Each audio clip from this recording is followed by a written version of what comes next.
The first thing my husband gave me was a rule: never fall in love with me. Those were the words Nathaniel Reed spoke less than 5 minutes after I signed the contract that would change my life. I remember staring at the stack of papers spread across the polished conference table on the 48th floor of Reed Capital. Beyond the floor-to-ceiling windows, Manhattan stretched beneath a gray winter sky.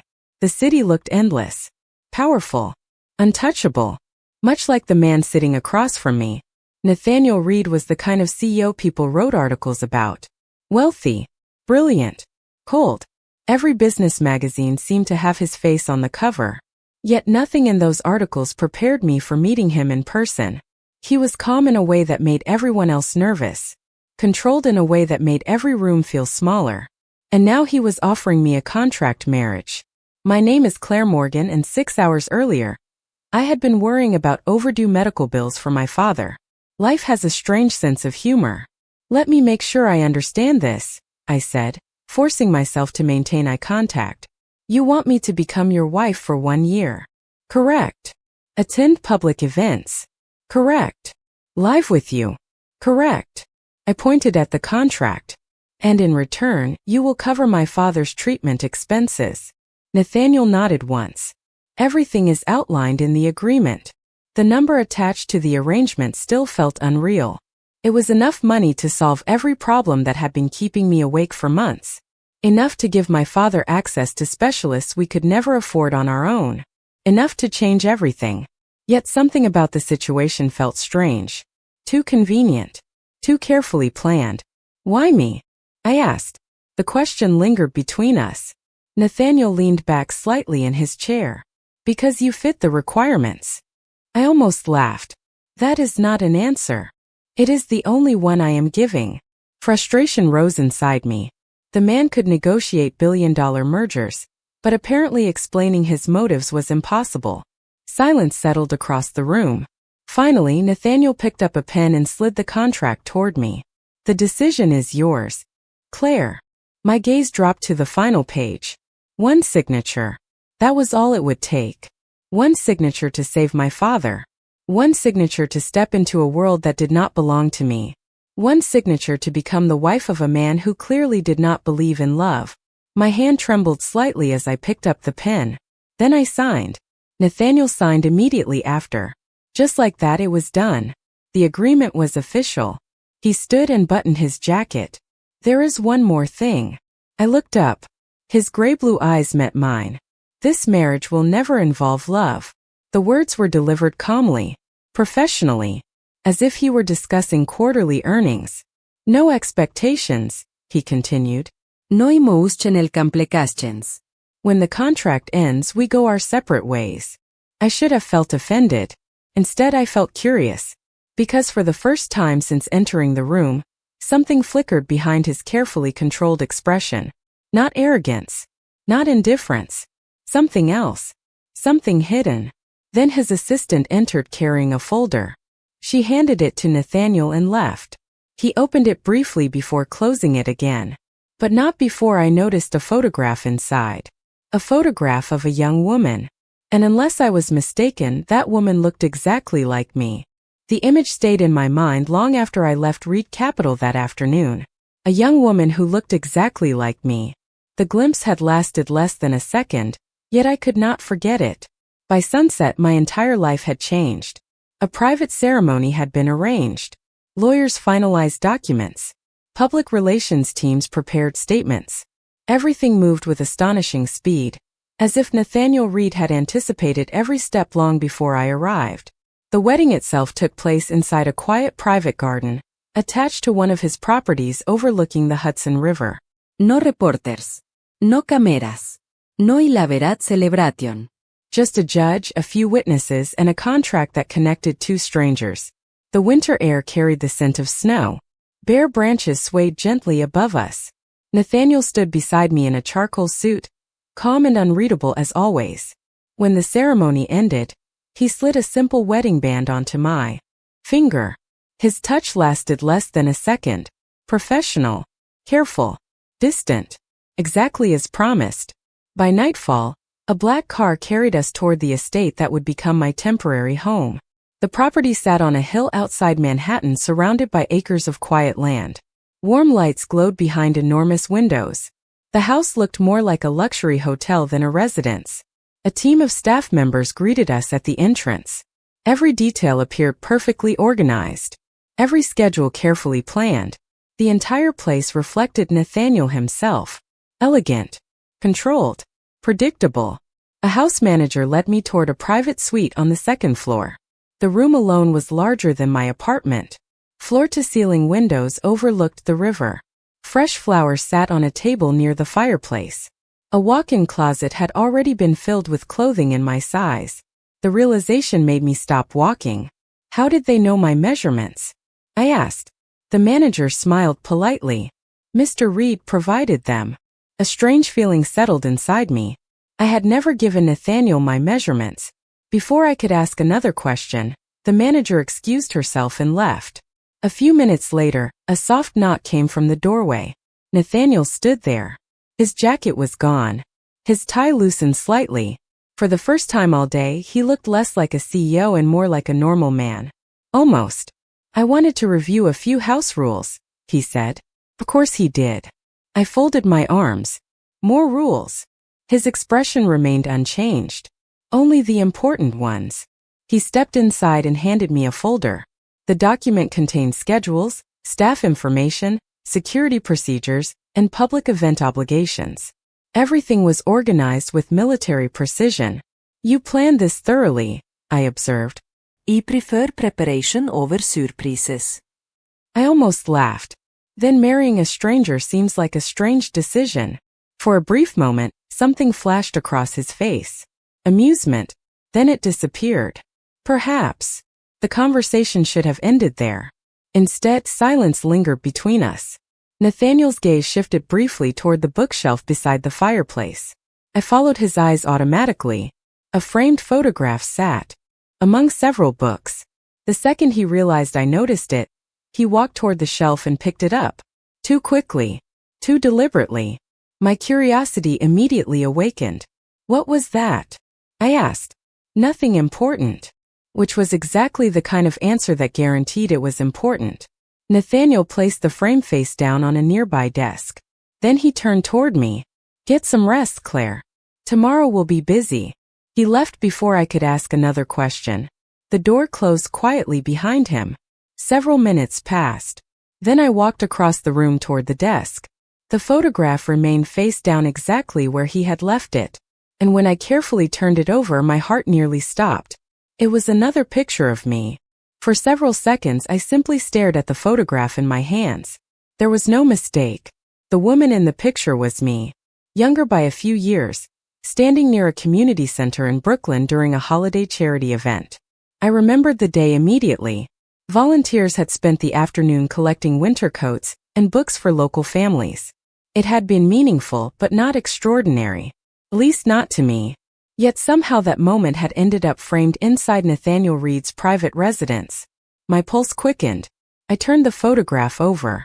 A date was written neatly on the back. 4 years ago. Nothing else. No explanation.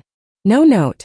Just proof that Nathaniel possessed a photograph of me long before our contract marriage existed. Questions flooded my mind.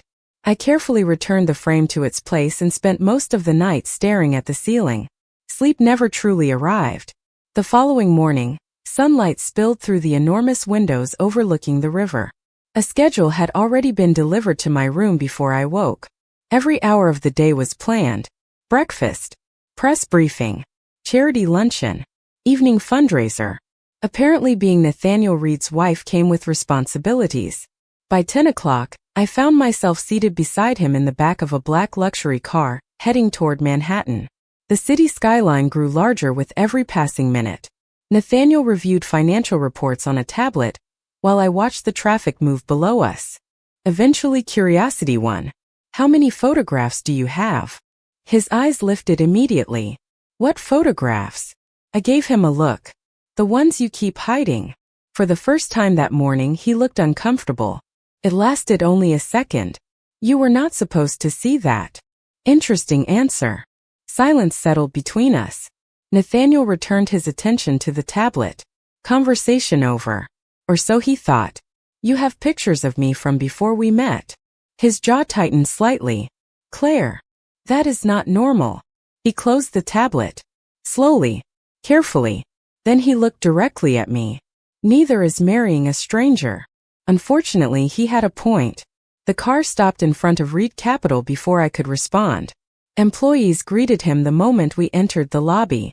Executives stepped aside. Assistants hurried to keep pace. Everywhere Nathaniel went, the world seemed to rearrange itself around him. Yet something felt different today. Several times throughout the morning I caught him watching me. Not obviously. Just brief glances when he thought I was not paying attention. During a boardroom presentation. During lunch. During a meeting with investors. Every time our eyes met, he looked away first.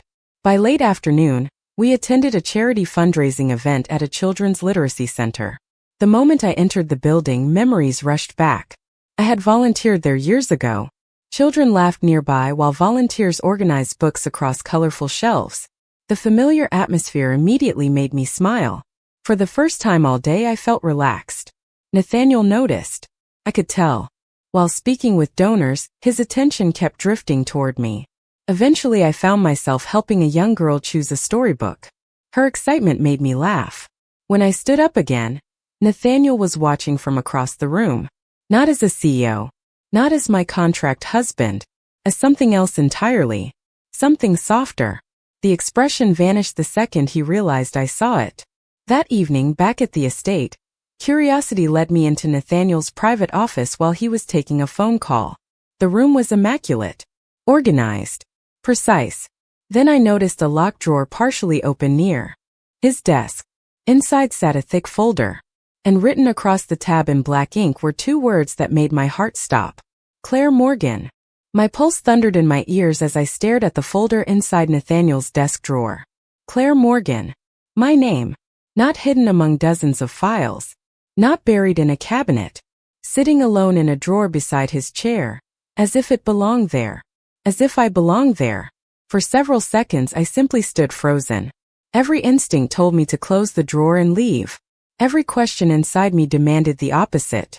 The office remained silent except for the distant murmur of Nathaniel's voice somewhere down the hallway. He was still on his phone call.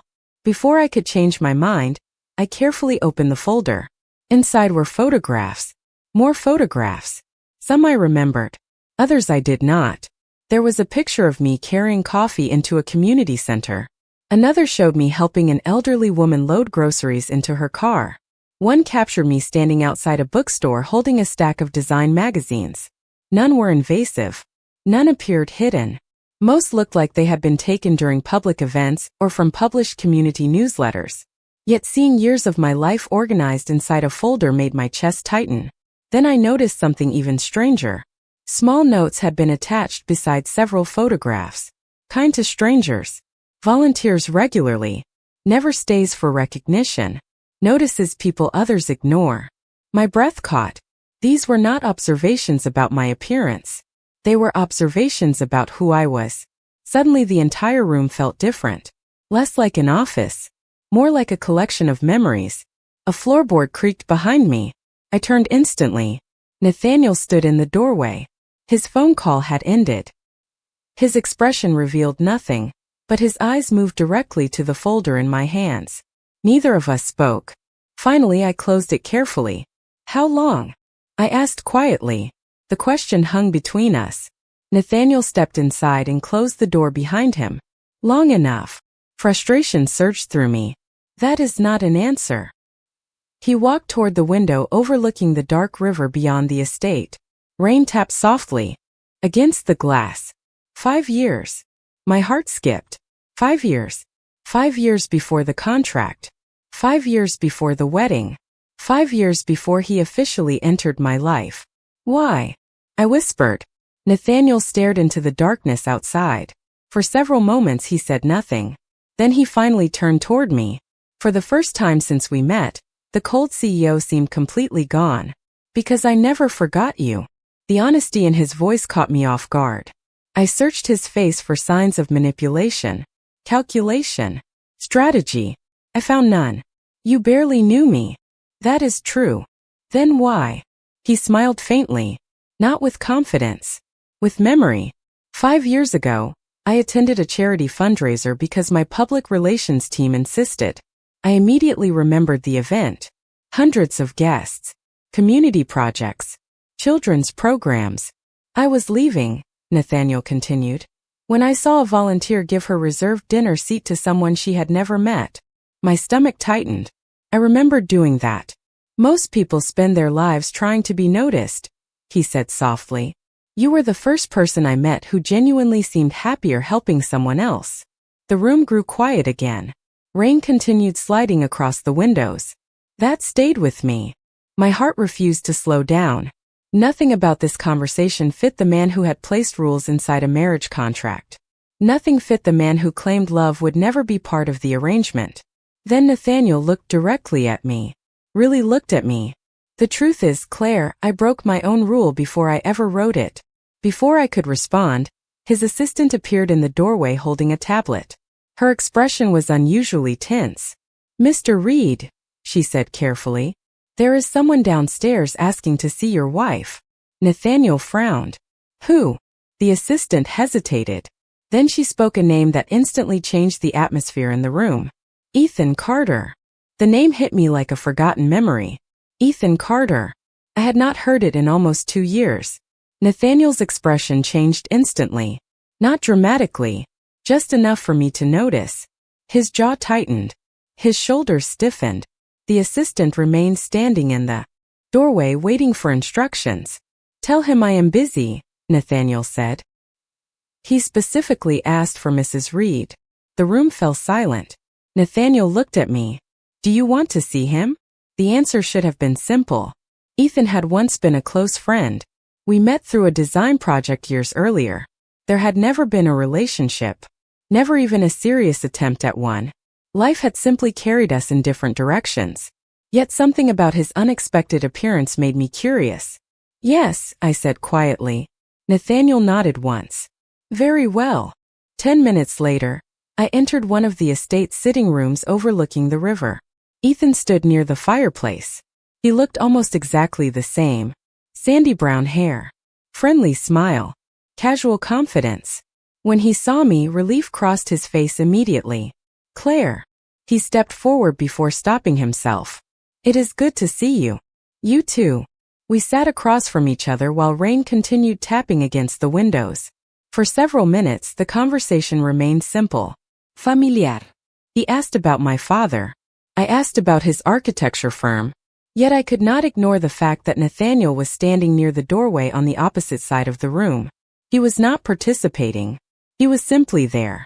Watching. Listening. Pretending not to. Eventually Ethan smiled. I have to admit, I was surprised when I saw the wedding announcement. I laughed softly.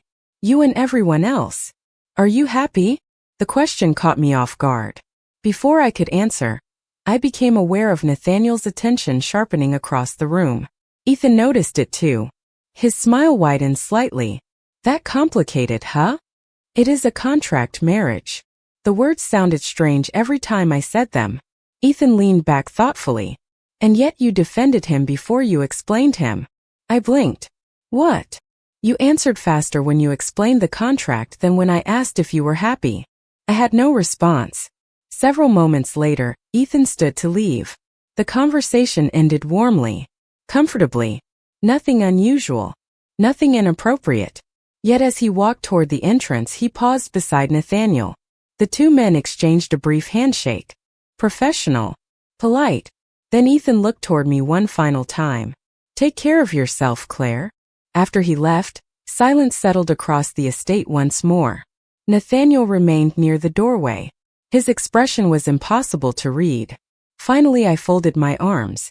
What? Nothing. That was definitely not nothing. He looked away toward the dark river beyond the glass. You seemed comfortable with him. I stared at him.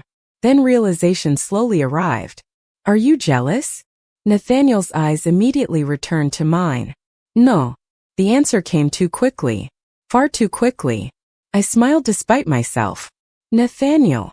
Claire. You are jealous. A muscle moved in his jaw. The silence that followed told me more than any admission could have. The powerful CEO who claimed emotions had no place in our marriage suddenly looked remarkably human. And for the first time since signing the contract, I realized something surprising. Nathaniel Reed was not afraid of love. He was afraid of losing something he had already started to care about. The realization stayed with me long after that conversation ended. Nathaniel never admitted he was jealous. He did not have to. The look in his eyes when Ethan's name came up had said more than words ever could. Yet the strangest part was not his reaction. It was mine. For days afterward, I found myself noticing things I had overlooked before. The way he always remembered when my father had a medical appointment. The way my favorite coffee somehow appeared every morning without me asking. The way he quietly rearranged his schedule whenever I needed something important. None of those actions were required by the contract. None of them benefited him. They simply existed. Small. Consistent. Impossible to ignore. A week later, winter sunlight spilled across the estate as I worked in the library. Design sketches covered the table in front of me. I had finally accepted a new interior design project, and for the first time in months, life felt normal. At least until Nathaniel walked in carrying a folder. "What is that?" I asked. He placed it beside me. "Information on the community center renovation you mentioned." I blinked. "You remembered that conversation?" His expression remained calm. "You care about the project." The answer seemed simple, yet something about it affected me more than it should have. After he left, I opened the folder. Inside were architectural reports, funding options, and renovation proposals. Everything the center needed. Everything I had been struggling to gather for months. My chest tightened. No one had ever listened that carefully before. Later that evening, snow began falling outside the estate. Large white flakes drifted across the dark sky while the fireplace filled the living room with warm light. Nathaniel sat across from me reviewing documents. I pretended to read a magazine. Neither of us spoke much. Somehow the silence felt comfortable. Familiar. Then my phone buzzed.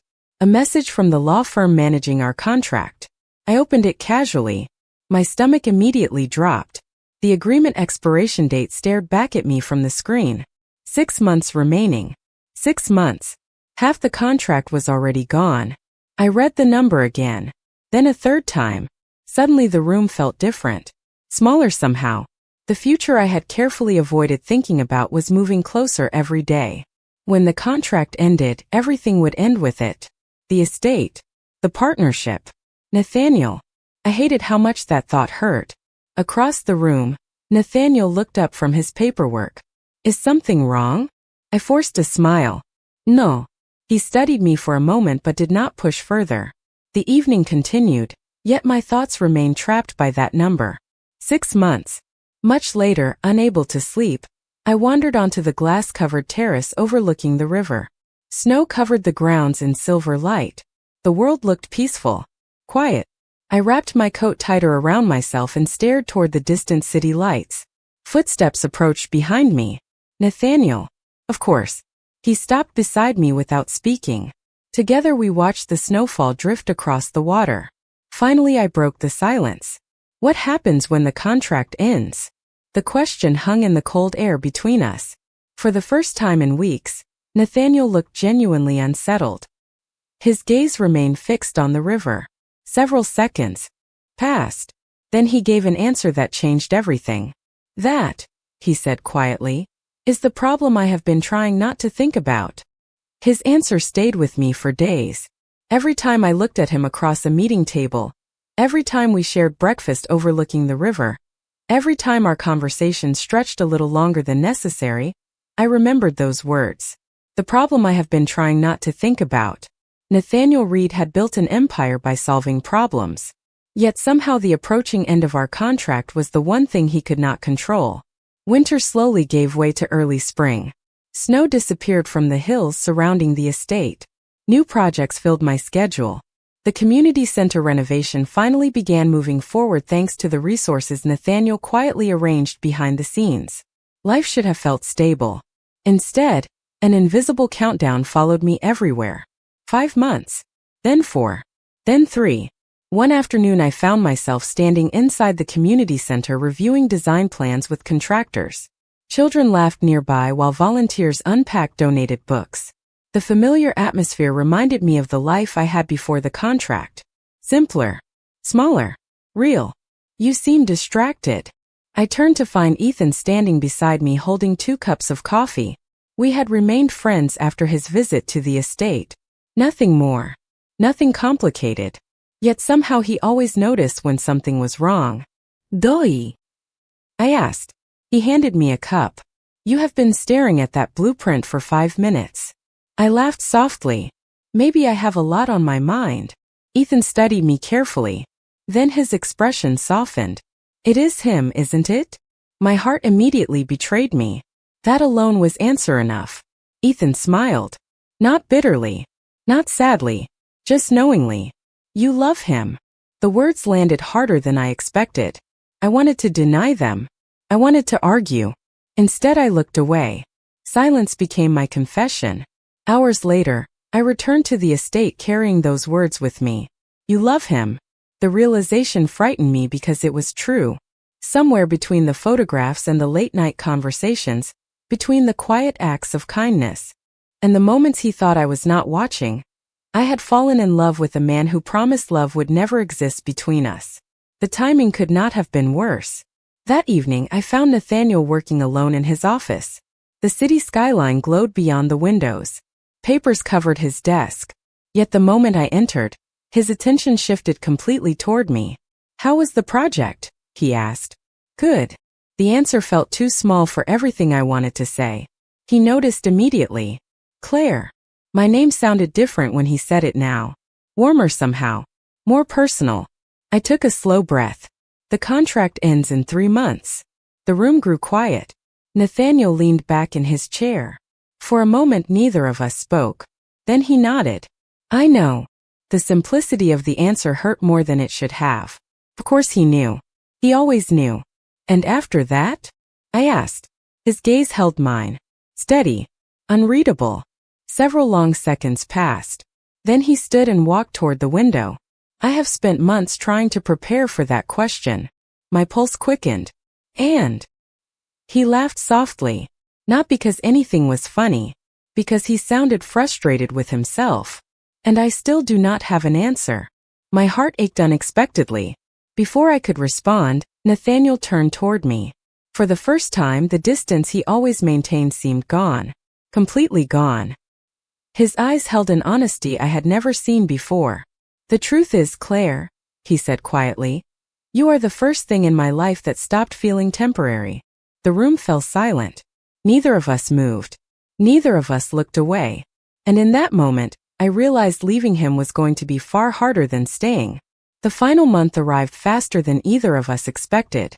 One day there were weeks remaining on the contract. The next, the expiration date sat on every calendar and legal document waiting quietly in the background. Neither Nathaniel nor I talked about it anymore. That was the problem. The closer it came, the less we said. Our conversations remained warm. Our routines remained familiar. Yet an invisible wall had appeared between us. Every smile felt precious because I did not know how many were left. Every dinner overlooking the river felt temporary. Every morning felt like a countdown. One afternoon, I returned from the community center to find several folders waiting on my desk.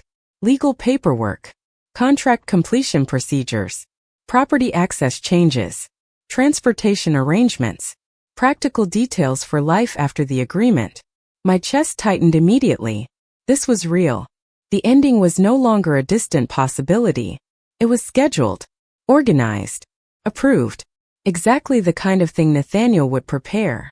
That evening, I found him standing alone in the library.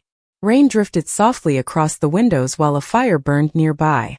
The familiar room suddenly felt different, like a place I was already beginning to leave behind. Nathaniel looked up when I entered. His expression softened immediately. It always did now. You are home early, he said. I held up one of the folders. You prepared everything. He knew exactly what I meant. The warmth in his eyes faded slightly. It needed to be done. Did it? The question escaped before I could stop it. Silence filled the room. Nathaniel set aside the document he had been reading. Claire. No, I want to know. My voice remained calm, but my heart was racing. Was this always the plan? He stood slowly. The plan was to honor the agreement. The answer hurt more than it should have.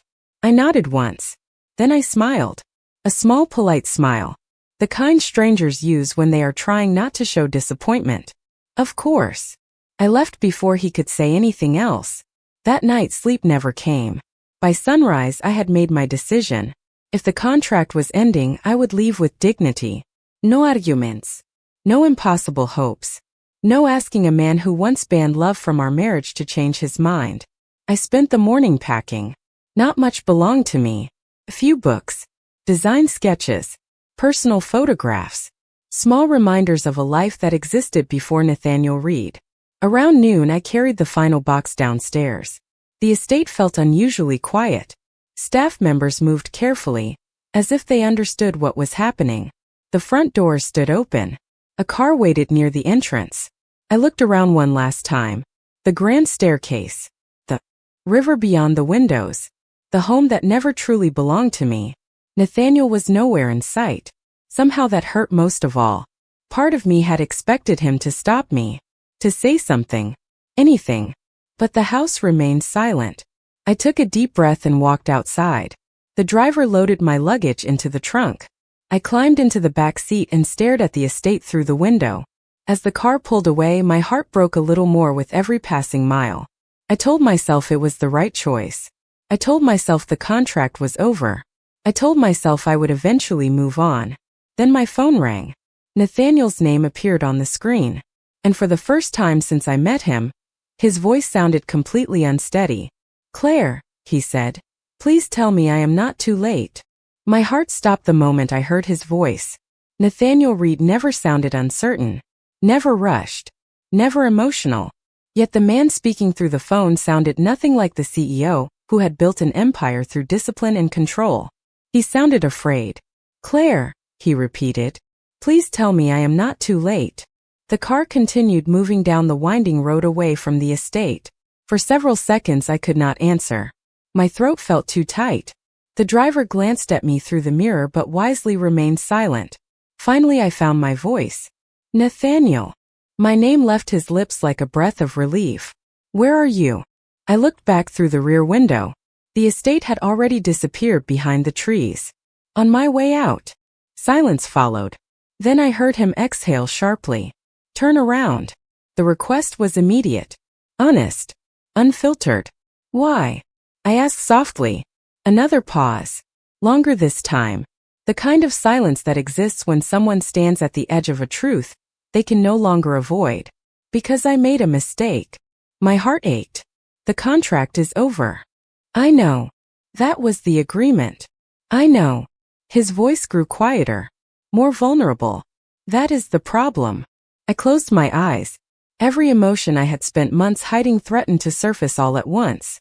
The driver slowed slightly as if sensing the conversation mattered. Nathaniel, what are you trying to say? For a moment I heard. Nothing except the faint sound of whine through the phone. Then the most unexpected thing happened. Nathaniel Reed stopped choosing perfect words. He simply told the truth. I thought I could control this. My chest tightened. Control what? Everything. He laughed softly at himself. The contract. The timeline. My feelings. Tears blurred my vision. The answer I had been waiting for was finally here. And I whispered. And I failed. I pressed the phone tighter against my ear.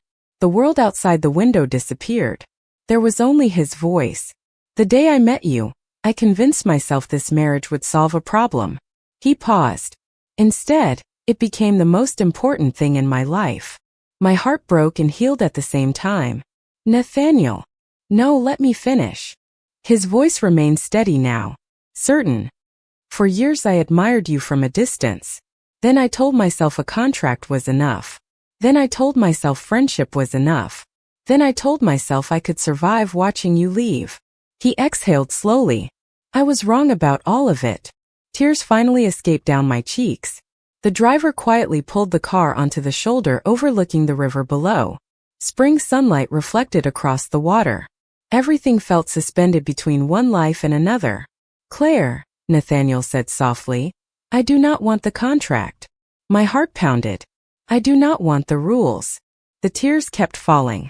I do not want an expiration date. I smiled through them. What do you want? For the first time since I met him, Nathaniel answered without hesitation. You. The single word carried more truth than any speech ever could. An hour later, I stood once again on the terrace overlooking the river. The same place where we had once discussed the end of the contract. The same place where neither of us had been brave enough to speak honestly. Nathaniel stood in front of me. No board meetings. No assistants. No legal documents. Just the man behind all of it. He held the original contract in his hands. The pages that had started everything. Then he smiled. Warmly. Genuinely. The way he always smiled now.